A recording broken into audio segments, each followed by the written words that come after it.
Buenos días. Vamos a continuar. Siéntese, por favor.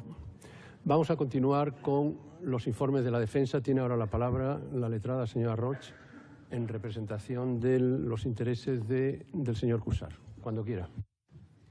Con la venia de la sala. En primer lugar, doy por de producidas cuantas cuestiones fácticas y de vulneración de derechos fundamentales expusimos en la vista de artículos de previo pronunciamiento, en el escrito de conclusiones provisionales y en el trámite de cuestiones previas, incluida la cuestión prejudicial que en su día ya planteamos en nuestro escrito. Dijimos entonces en varias ocasiones que este procedimiento corría el riesgo de introducir en nuestro ordenamiento planteamientos propios del derecho penal del enemigo, contrario a lo que se debe entender como un derecho penal democrático.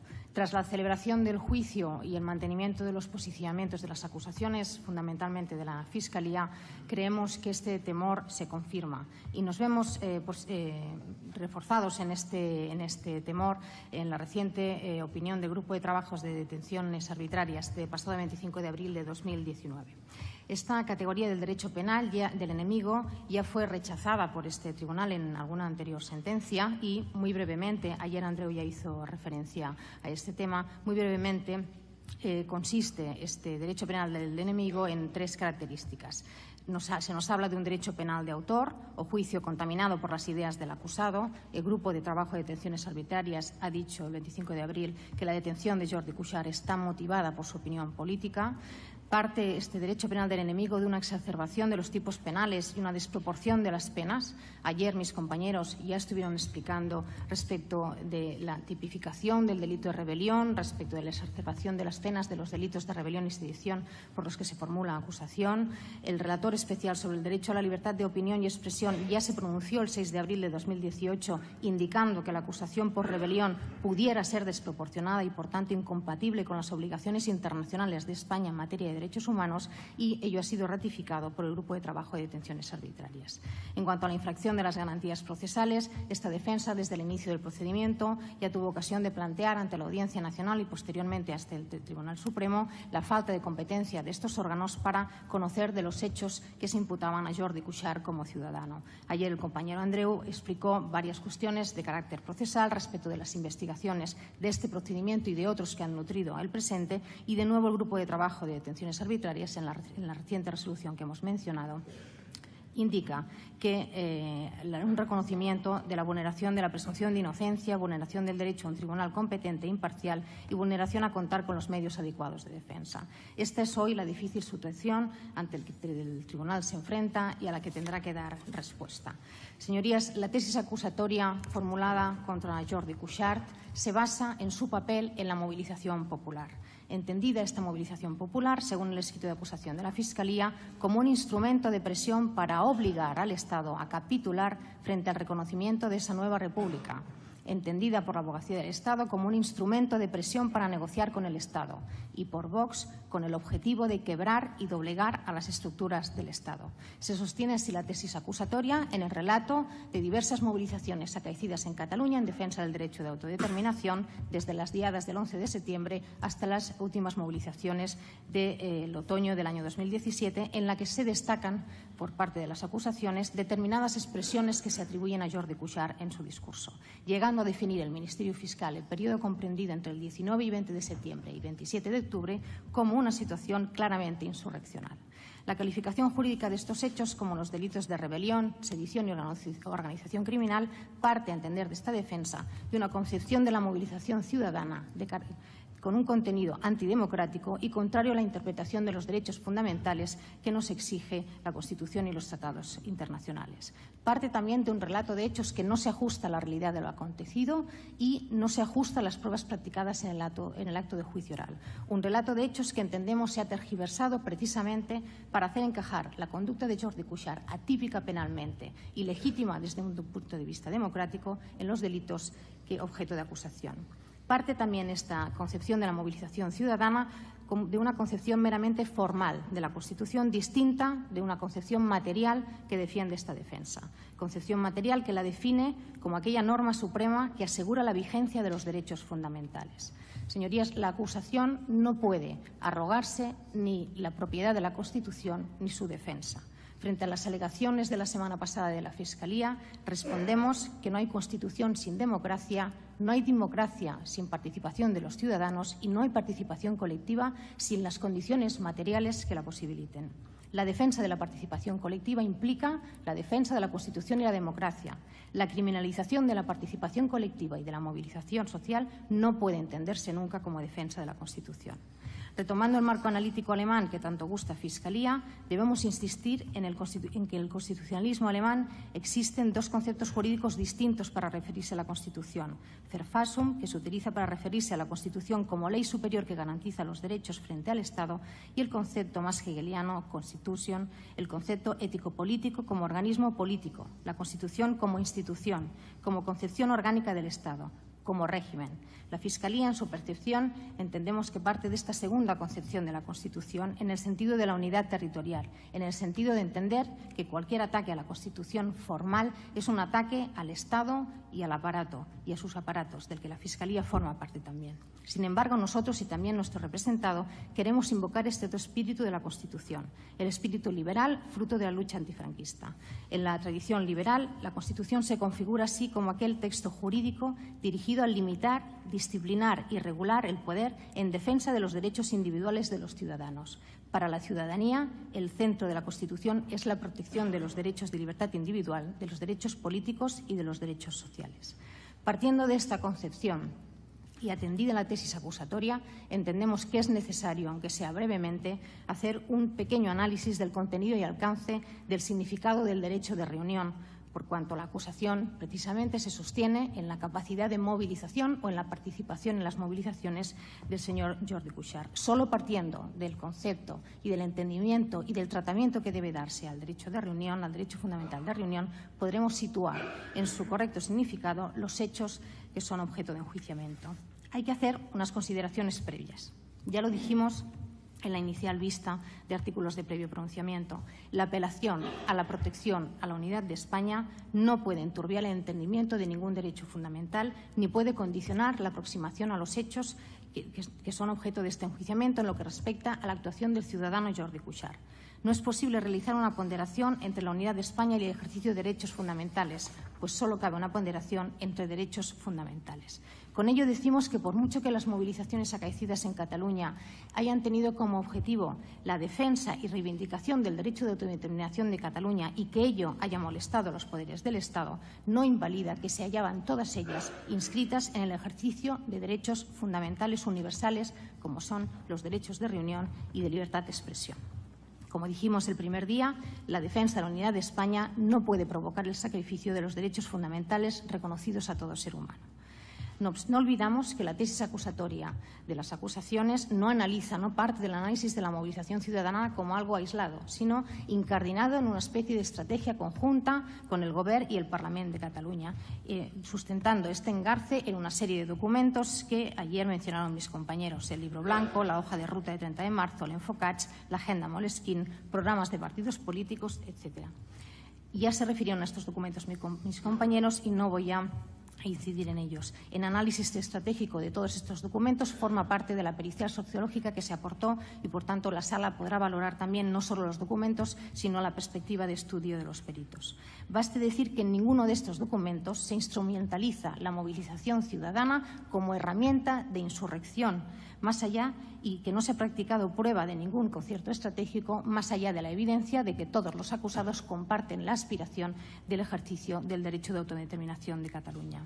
Señorías, lo que voy a explicar respecto del derecho de reunión, que va a ser breve, puede resultar muy obvio, a esta defensa le resulta muy obvio, pero de los interrogatorios que se han desarrollado a lo largo del juicio por parte de las acusaciones y de muchas de las respuestas dadas por testigos de las acusaciones, entendemos que esta concepción del derecho de reunión no está tan clara o no es tan obvia en la otra parte de los estrados. Señorías, manifestarse suele ser la acción política por defecto que utiliza la ciudadanía en la demanda de cambios sociales, políticos, económicos. En el curso de la historia, las manifestaciones han sido cruciales para criticar la represión y para exigir a los gobiernos democráticos que se comporten de manera responsable. La propia Constitución española no se entendería sin las movilizaciones de los años 70.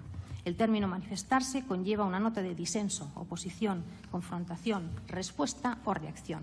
Sin embargo, en vez de ver en las manifestaciones un elemento legítimo de la sociedad democrática, determinados poderes del Estado las abordan como si fueran una amenaza, algo que debe ser controlado, desalentado o suprimido a través de la legislación, de las políticas, de la práctica y, lo que es más grave, del derecho penal. La acusación dirigida contra Jordi Cuixart es un ejemplo de esta concepción de la manifestación, de la movilización ciudadana como amenaza, y es un intento de reprimir el ejercicio de este derecho fundamental.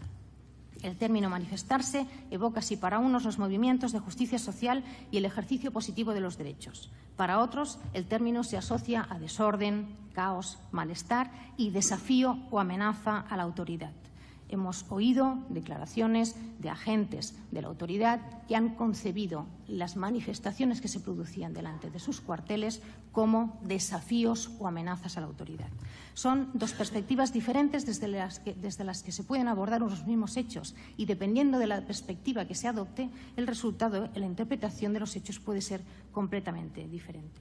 En el marco jurídico, el derecho a la manifestación se equipara al derecho de reunión reconocido en el Pacto Internacional de Derechos Civiles Políticos, Declaración Universal de Derechos Humanos, Convenio Europeo y el artículo 21 de nuestra Constitución. Y se admite que abarca toda una serie de derechos más allá que están interconectados e interdependientes entre sí, como el derecho a la libertad de expresión, el derecho a la libertad de reunión y asociación, el derecho a tomar parte en el curso de los asuntos políticos, el derecho a la huelga, el derecho a tomar parte o participar en la vida cultural y el derecho a no ser discriminado.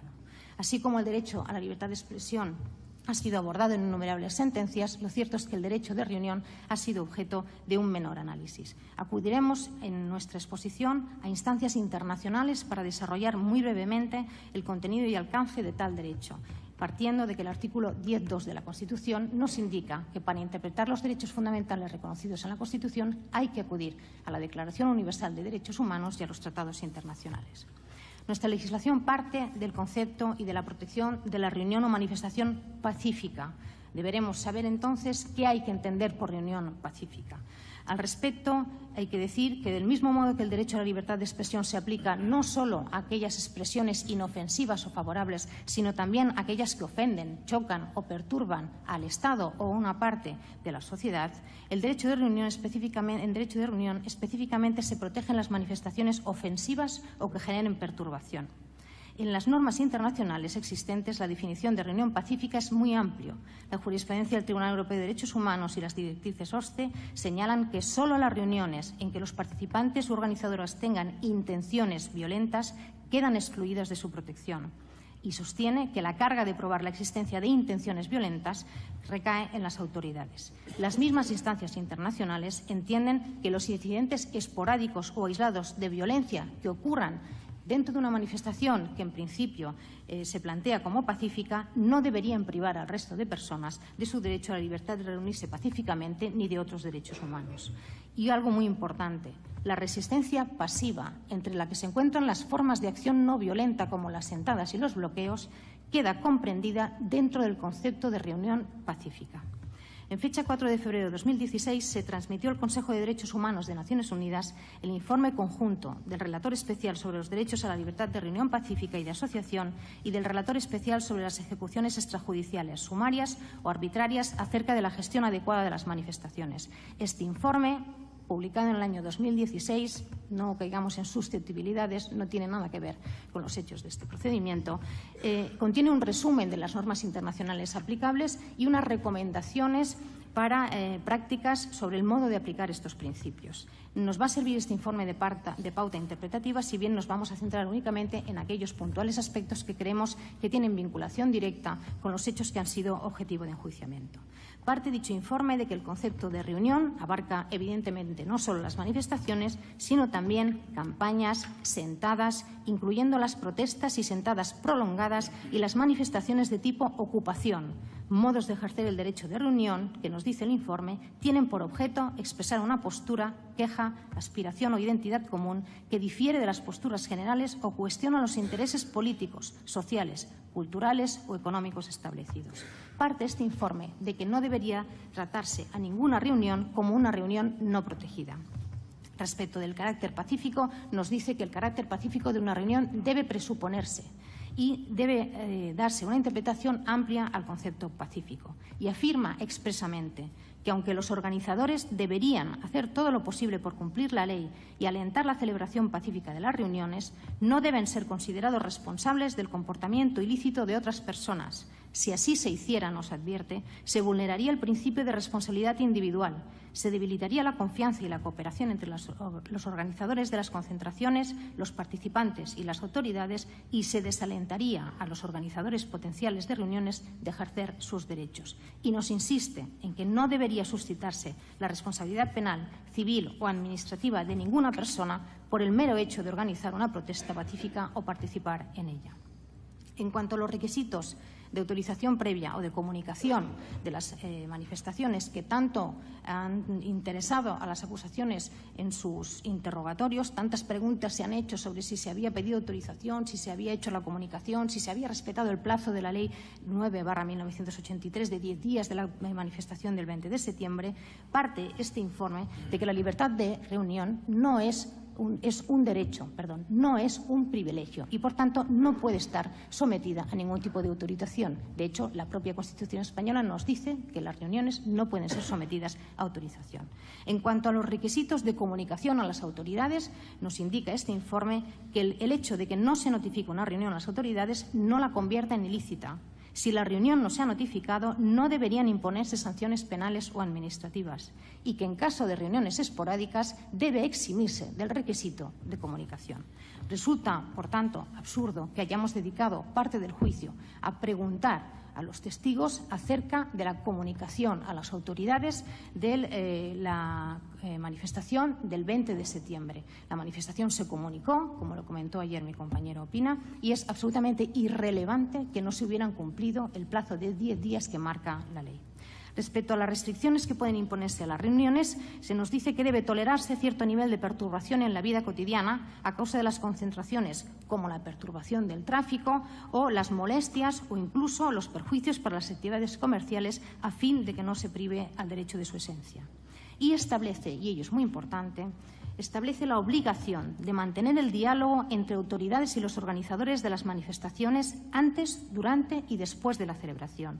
En concreto, exige a las fuerzas de seguridad y agentes del orden que deben adoptar todas las medidas razonables para comunicarse con los organizadores y participantes en las reuniones, que deben estar correctamente capacitados y formados para facilitar las reuniones y que la formación de los agentes debe incluir aptitudes interpersonales como una comunicación, negociación y mediación eficaces que permitan a los agentes del orden evitar la intensificación de la violencia y minimizar el conflicto. Si trasladamos esta disposición al 20 de septiembre, veremos que los Mossos d'Esquadra enviaron, lo primero de todo, un equipo del área de mediación al 20 de septiembre para comunicarse con los organizadores de la manifestación, tal y como marcan las instancias internacionales.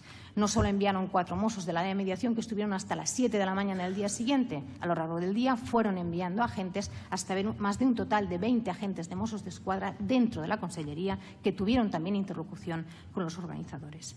¿Qué sucedió con la Guardia Civil?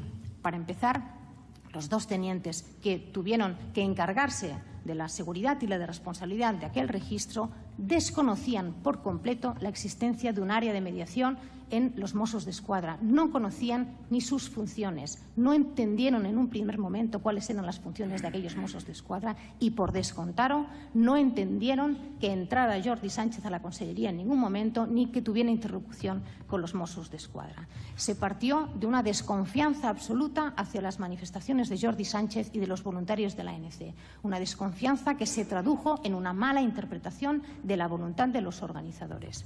Entendemos que estos agentes, que al principio, parece ser que a lo largo del día, al menos la actitud del teniente de responsable de seguridad varió respecto de Jordi Sánchez, por cuanto a lo largo del día fue entendiendo que era bueno poder establecer el diálogo, esta comunicación y que las intenciones eran buenas, el problema de la mañana hasta el mediodía fue que hubo una falta de entendimiento absoluto por parte de la Guardia Civil de que debían mantener una interlocución con los organizadores para facilitar precisamente que fuera la reunión, se llevara por los cauces pacíficos que se pretendía y que dentro se pudiera realizar el trabajo.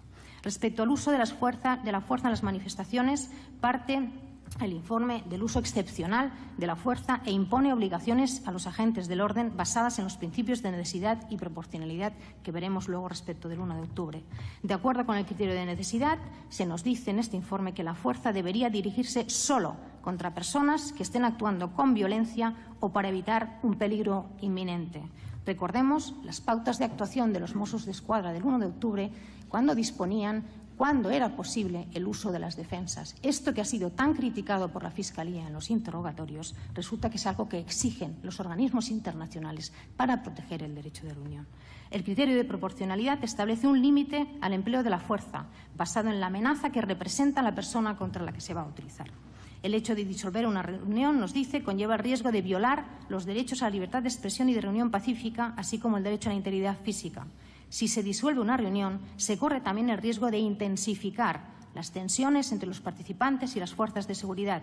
En consecuencia, solo debe recurrirse a esta medida cuando sea estrictamente inevitable. Por ejemplo, cuando se observe un nivel importante y generalizado de violencia que represente una amenaza inminente para la seguridad física o los bienes materiales. Si se estima necesario proceder a la disolución, nos dice este informe, es necesario preavisar y dar un tiempo razonable a los manifestantes para que se disuelvan.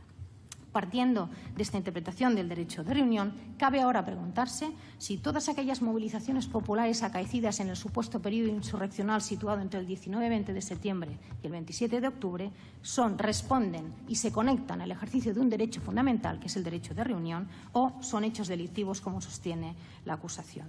Al respecto, hay que señalar tan solo tres indicaciones muy breves de la jurisprudencia del Tribunal Constitucional, que nos dice que unos hechos no pueden ser al mismo tiempo valorados como ejercicio de un derecho fundamental y como delito.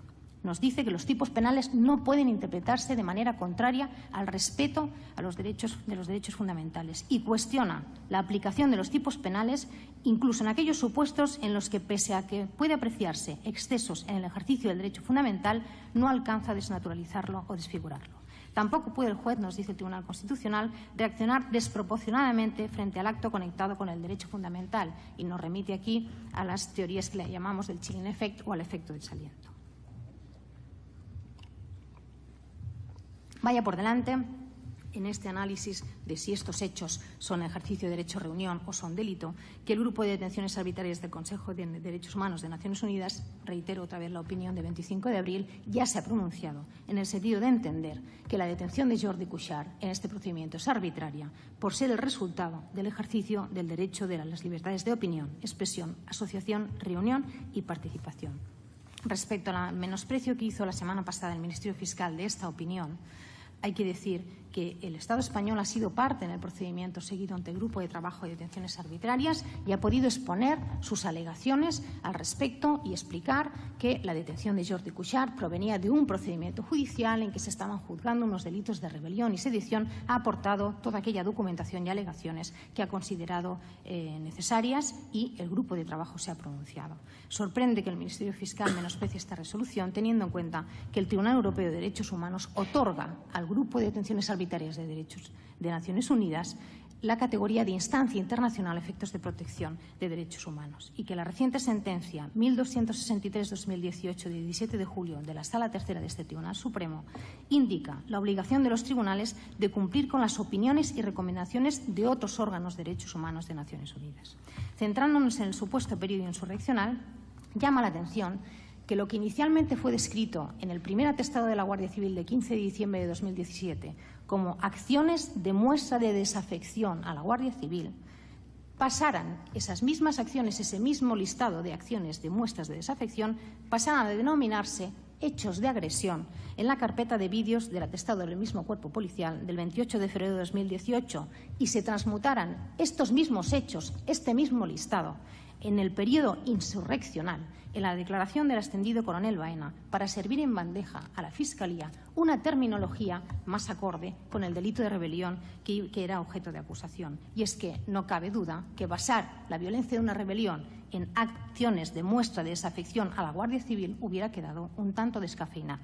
En cualquier caso, el nombre no hace la cosa y las palabras periodo insurreccional o golpe de Estado que fueron pronunciadas por la Fiscalía la semana pasada quedan completamente vacías de contenido si las confrontamos con las pruebas practicadas en este acto de juicio oral y con la interpretación de los tipos penales acorde con el principio de legalidad penal y con el respeto a los derechos fundamentales. En la modificación de sus conclusiones provisionales, la Fiscalía incluyó un nuevo párrafo referido a este periodo insurreccional que incluye 3 tipos de actos. Los incidentes del 1 de octubre, los actos de acoso en cuarteles de la Guardia Civil, comisarías de policía, edificios públicos del Estado, alojamientos y hoteles de funcionarios policiales y sede de un partido político, y los graves incidentes, dice, que se produjeron en los días 19 y 20 de septiembre. Analizaremos cada uno de estos grupos brevemente, dejando para el final los hechos del 1 de octubre, porque en ellos sustenta la abogacía del Estado precisamente la acusación por delito de sedición. En cuanto a los registros del 19-20 de septiembre, los graves hechos que dice, los graves incidentes que dice la Fiscalía.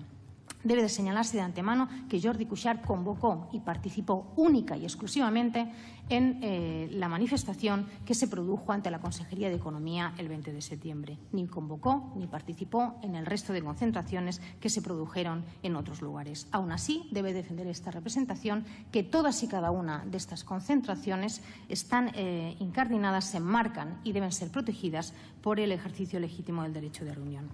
Frente a los interrogatorios realizados por las acusaciones, en que se preguntaba a todos los testigos, oiga, ¿usted sabía que esto había sido ordenado por un juez? ¿Este registro había sido ordenado por un juez? Debemos recordar, como ya hizo ayer alguno de mis compañeros, que es tan legítima la protesta contra una actuación del Poder Ejecutivo o del Poder Legislativo como contra una actuación del Poder Judicial.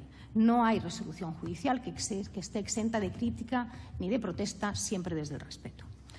Respecto de los supuestos graves incidentes de los días 19 y 20 de septiembre, con carácter general debemos decir que en esos 2 días se practicaron 42 diligencias de entrada y registro en diferentes domicilios, numerosas sedes de la Generalitat, despachos de abogados, etc. Y que se detuvo a 16 altos cargos de la Generalitat de Cataluña. Todos los registros se llevaron a cabo en su integridad. En todos ellos se intervinieron efectos. En todos los de ellos, los detenidos fueron llevados de aquí para allá en lo que fuera necesario, desplazados a comisaría, de comisaría al juzgado de guardia, plantear habeas corpus, del juzgado otra vez a comisaría, de comisaría nuevamente al juzgado a declarar. Todo ello se produjo sin que hubieran impedimentos de llevar a cabo todas estas actuaciones. Se da la circunstancia de que ese mismo día 20 estaban citados a declarar ante las 4 dependencias de Fiscalía de las 4 provincias catalanas hasta 30 alcaldes investigados por su colaboración con el referéndum de autodeterminación. Estos 30 alcaldes fueron acompañados en las sedes de la Fiscalía por los vecinos que los acompañaron, les dieron apoyo y protestaron en todas aquellas delegaciones por la investigación de hasta 700 alcaldes de los 850 que hay en Cataluña. Paralelamente a esta macrooperación de la Guardia Civil con los 42 entradas y registros y la detención de 16 personas, el 20 de septiembre la Policía Nacional cercó la sede política de un partido en Barcelona e intentó entrar en ella sin orden judicial para incautarse de carteles de propaganda política de este partido político que hacían referencia al referéndum. Los militantes del partido y los trabajadores protagonizaron una sentada delante de la sede que impidió a la policía efectivamente entrar. Y la policía estuvo todo el día, durante 7 horas, rodeando esta sede y, al no conseguir ningún auto de entrada y registro, tuvieron que irse. Mencionamos este episodio porque coincide temporalmente con las movilizaciones del 20 de septiembre. Fue una movilización importante la que se produjo ante la sede de la CUP y porque la Fiscalía ha exhibido numerosos vídeos de la retirada de la Policía Nacional de la sede de la CUP en el trámite de prueba documental y los ha exhibido sin indicar, como vimos el otro día, muchas veces de qué imágenes estábamos hablando, teniendo en cuenta que estos hechos no forman parte del escrito de acusación. acusación, la exhibición de estos vídeos mezclados, algunos de ellos con las imágenes de la Consellería de Economía, entendemos que solo pretenden confundir al tribunal respecto de lo acaecido aquel día. En cualquier caso, decir que se ha abierto un procedimiento penal contra los agentes de policía que protagonizaron aquellos hechos. En los días anteriores, al 19 de septiembre, se habían llevado a cabo innumerables registros en empresas, imprentas, medios de comunicación, se habían cerrado páginas web, se habían prohibido actos que hablaban del referéndum, se habían intervenido carteles de entidades privadas. En el informe de dos relatores de Naciones Unidas de 28 de septiembre de 2017, antes del referéndum, que está aportado en nuestro escrito de defensa como documento 2, dicen estos relatores de Naciones Unidas que, independientemente de la legalidad del referéndum, las autoridades españolas tienen la responsabilidad de respetar los derechos que son esenciales para las sociedades democráticas, haciéndose eco precisamente de todas estas actuaciones previas al día 19 de septiembre en que se habían producido lo que entendemos nosotros como una vulneración de derechos, una relajación de derechos. El 15 de septiembre de 2017, la Comisión Delegada del Gobierno para Asuntos Económicos dictó la orden por la que se incrementó el sistema de control de las finanzas públicas catalanas por el Ministerio de Hacienda, en lo que se entendió por la ciudadanía como una suspensión de la autonomía financiera de Cataluña. Pues bien, en este escenario ciertamente conflictivo a nivel político y judicial, que la ciudadanía percibía como un ataque a la autonomía de Cataluña, a las instituciones catalanas, ni en los días 19 y 20 de septiembre ni ningún otro, no hubo quema de contenedores, ni destrozo de mobiliario urbano, ni manifestantes ocultando su rostro, ni multitudes atacando a las fuerzas y cuerpos de seguridad del Estado, ni uso de armas o instrumentos peligrosos, ni batalla campal ni no campal entre manifestantes y fuerzas policiales, ni intentos de sustraer los efectos intervenidos en los 42 registros, ni intentos de asalto para sustraer a los detenidos de la custodia policial. Hubo, eso sí, concentraciones de protesta ante varios de los lugares que estaban siendo objeto de registro. Y hubo, en alguna concentración, algún incidente puntual. La Fiscalía, en su escrito de acusación, habla de 6 de 42, 6 lugares de 42 registrados. Un ejemplo, en Unipost, el letrado tuvo que esperar para entrar a la sede de Unipost porque se estaba protagonizando una sentada delante y los ARRO tuvieron que despejar a la gente. En las naves de Can Barris vimos un vídeo de gente protagonizando una sentada en el suelo, 2 personas mayores estirándose en el suelo delante de las furgonetas sin ningún tipo de incidente. En el domicilio de un detenido en Las Franquesas, una concentración sin ningún incidente. En el domicilio de otro detenido en Sabadell, una sentada y se produjeron forcejeos en esa sentada con ciertos determinados agentes de los Mossos d'Esquadra con alguna persona en algún momento, en el momento de desalojar a la gente.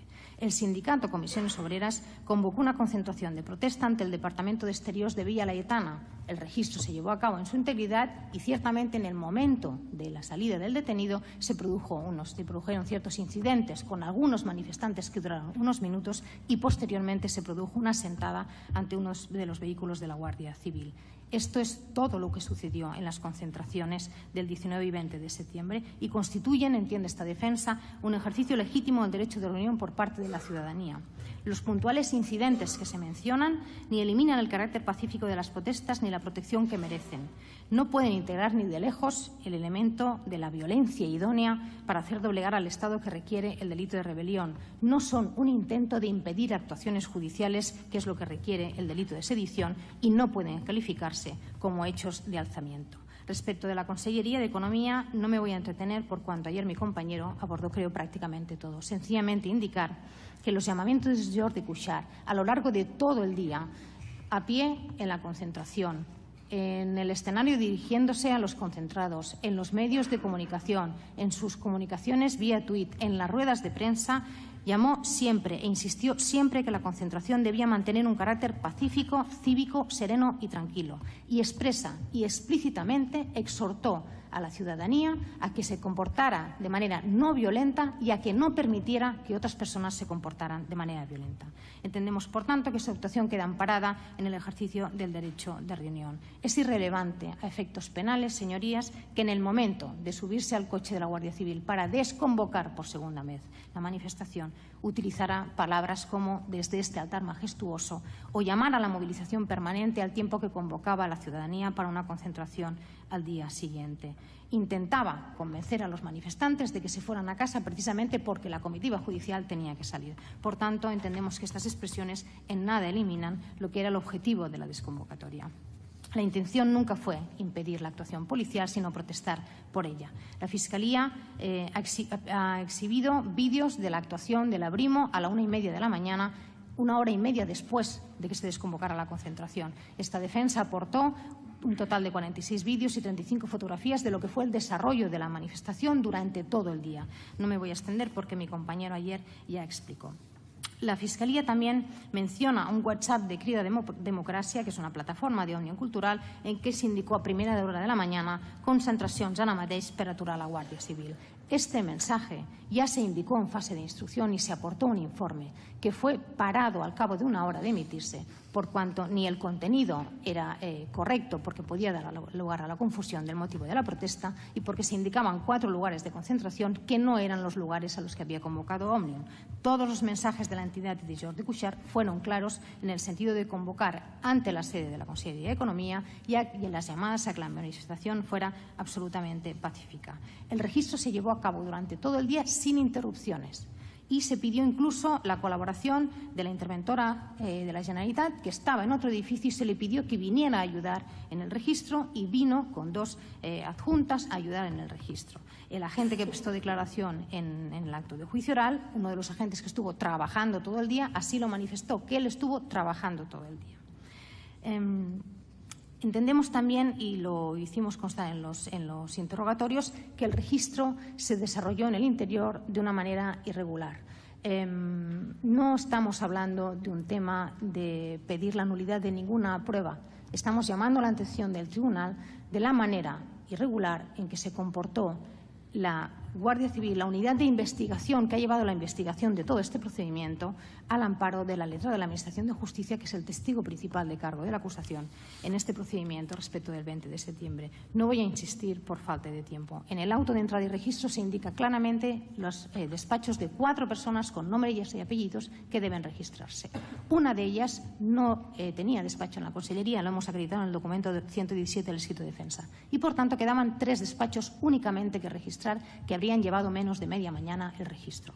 En lugar de ello, el registro se inicia por la Oficina de Procesos Electorales, que no está incluida en el auto de entrada y registro, y se registran puestos de trabajo de 2 trabajadoras que no se hayan contempladas en el auto de entrada y registro. Las explicaciones de la letrada de la Administración de Justicia entendemos que no pueden ser atendidas en ningún momento.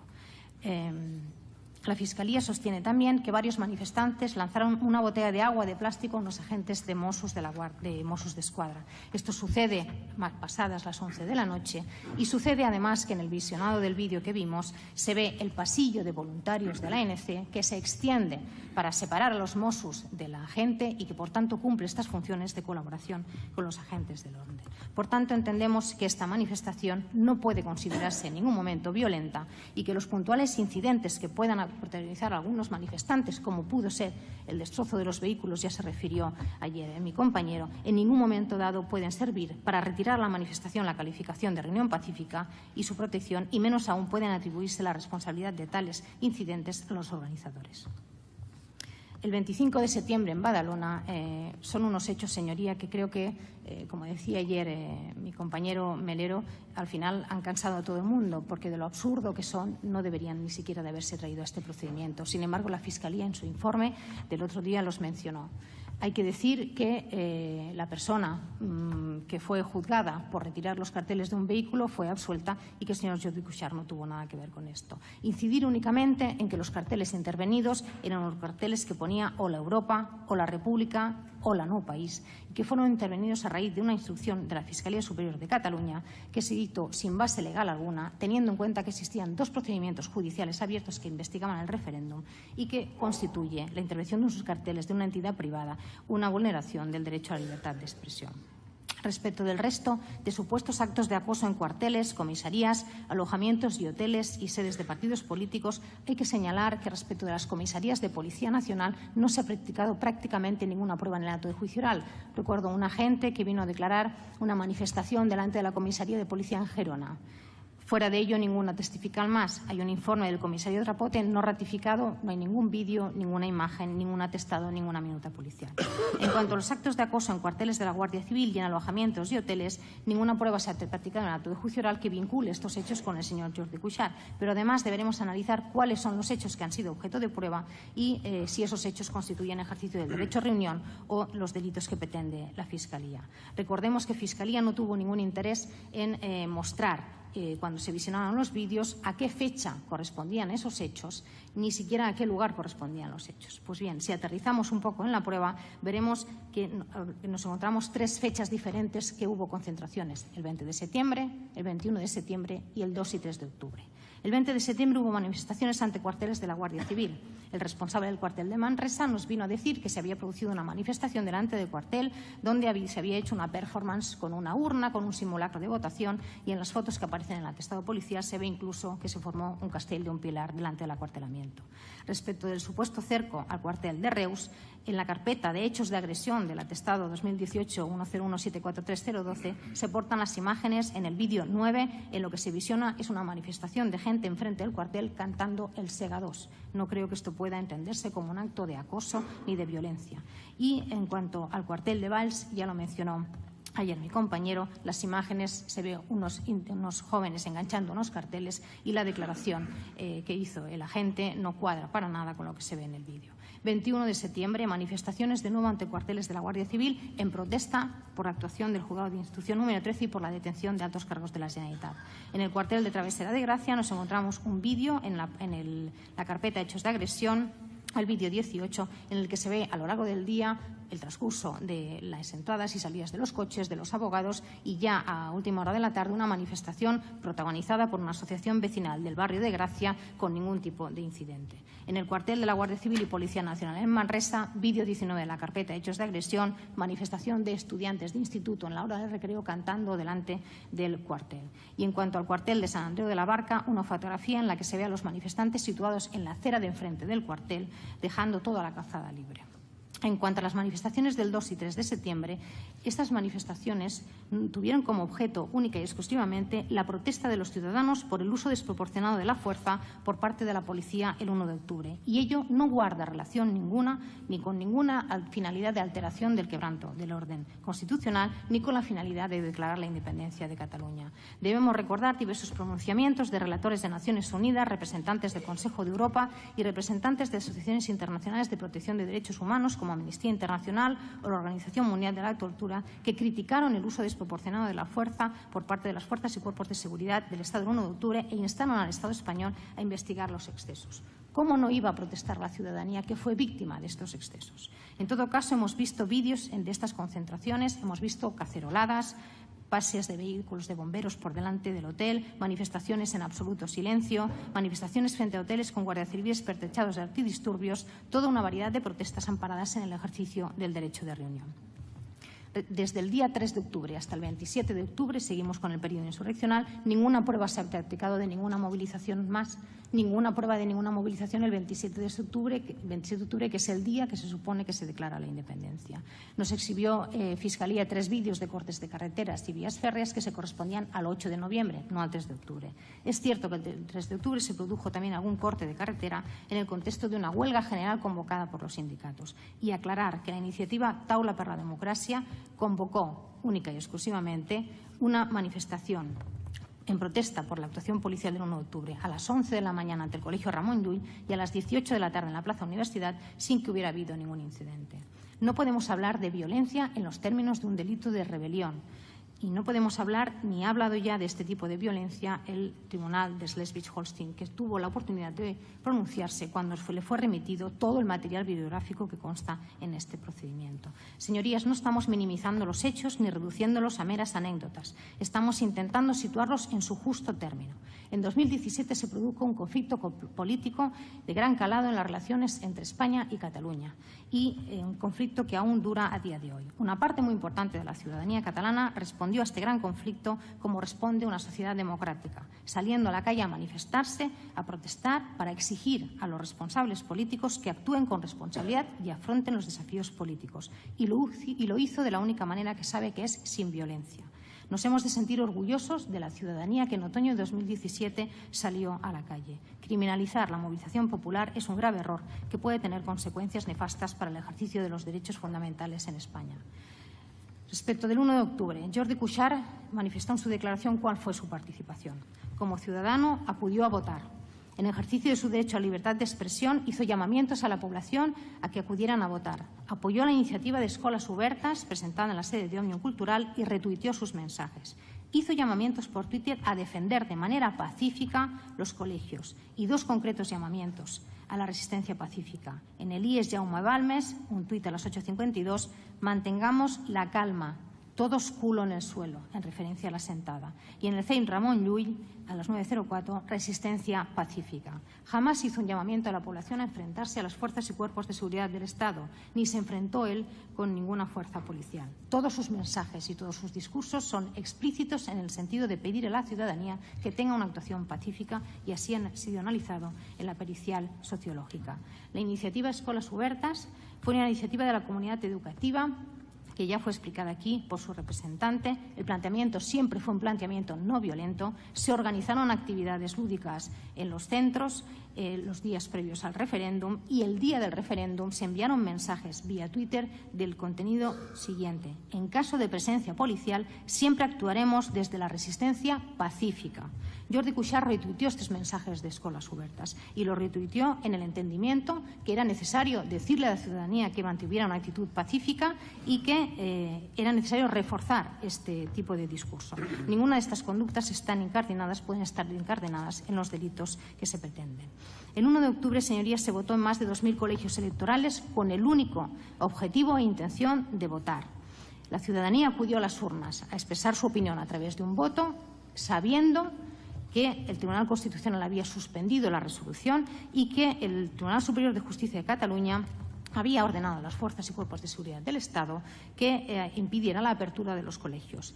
Nos dijeron los peritos sociólogos que declararon el acto de juicio oral que fue el acto de desobediencia civil más importante de los últimos años en Europa. De acuerdo con la interpretación del derecho de reunión que hemos hecho anteriormente, los concentrados ante los colegios electorales se les debe otorgar la protección del derecho de reunión, incluso en aquellos casos en que ante la presencia policial protagonizaron sentadas en el suelo o se mantuvieron de pie con los brazos alzados o entrecruzados. Porque, como hemos dicho anteriormente, estas técnicas de acción no violenta quedan amparadas dentro del ejercicio del derecho de reunión pacífica, se consideran reunión pacífica.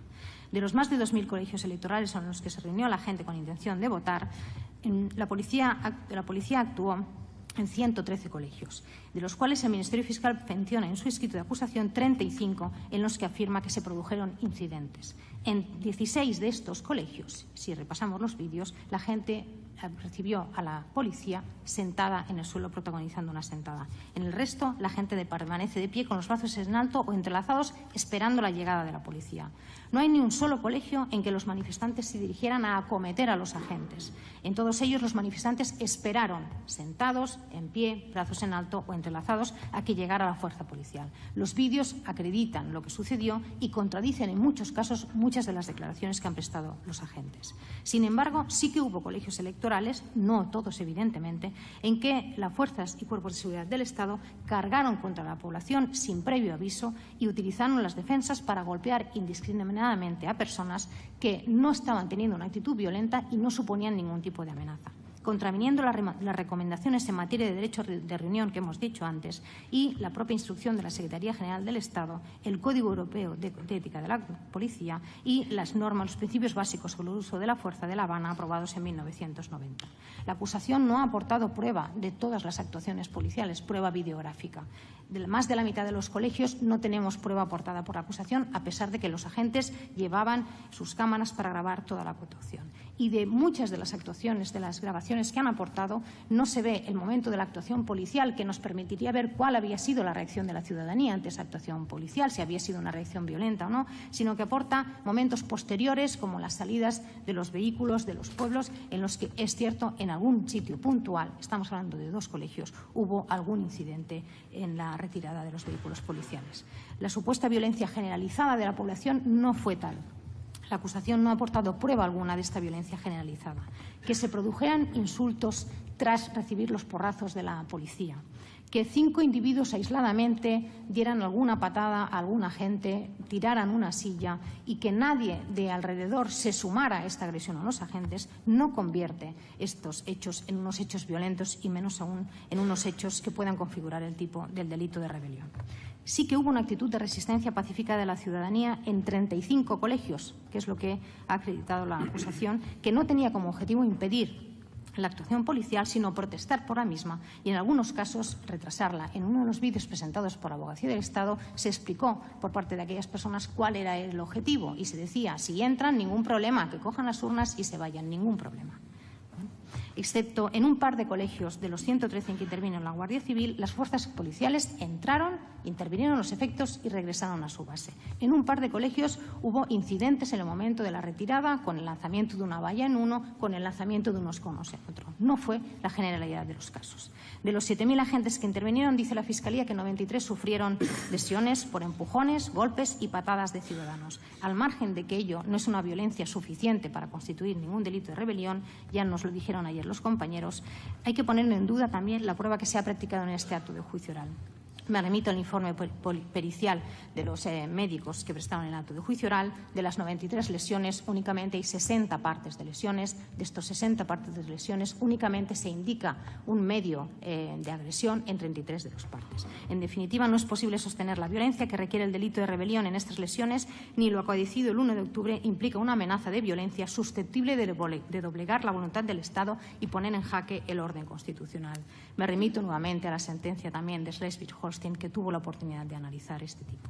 Más de 1.000 ciudadanos resultaron heridos el 1 de octubre por el uso desproporcionado y legítimo de la fuerza por parte de determinados agentes de las fuerzas y cuerpos de seguridad del Estado, no de todos. Hay más de un centenar de agentes de policía y de Guardia Civil investigados en procedimientos judiciales por este uso de la violencia. Al respecto, esta defensa vuelve a remitirse a los pronunciamientos de relatores de Naciones Unidas y organismos internacionales y recuerda la carta dirigida el 4 de octubre de 2017 por el Comisario de Derechos Humanos del Consejo de Europa al entonces ministro del Interior, en que reprueba el uso desproporcionado de la fuerza contra manifestantes pacíficos y personas que participaban en la resistencia pasiva a la acción policial en las calles y en los espacios donde estas personas tenían la intención de votar. Le quedan 10 minutos. Gracias. Y se insta a garantizar que se lleven a cabo investigaciones rápidas, independientes y efectivas de todas las denuncias de mala conducta policial y uso desproporcionado de la fuerza durante los acontecimientos del 1 de octubre. La Fiscalía, en su informe el otro día, atribuyó a las lesiones de los ciudadanos a los acusados.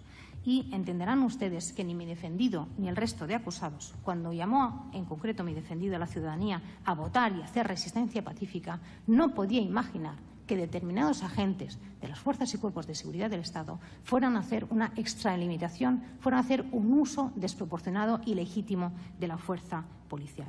No puede atribuirse al señor Cuixart ni al resto de los acusados las lesiones a los ciudadanos que causaron agentes que utilizaron un uso desproporcionado de la fuerza.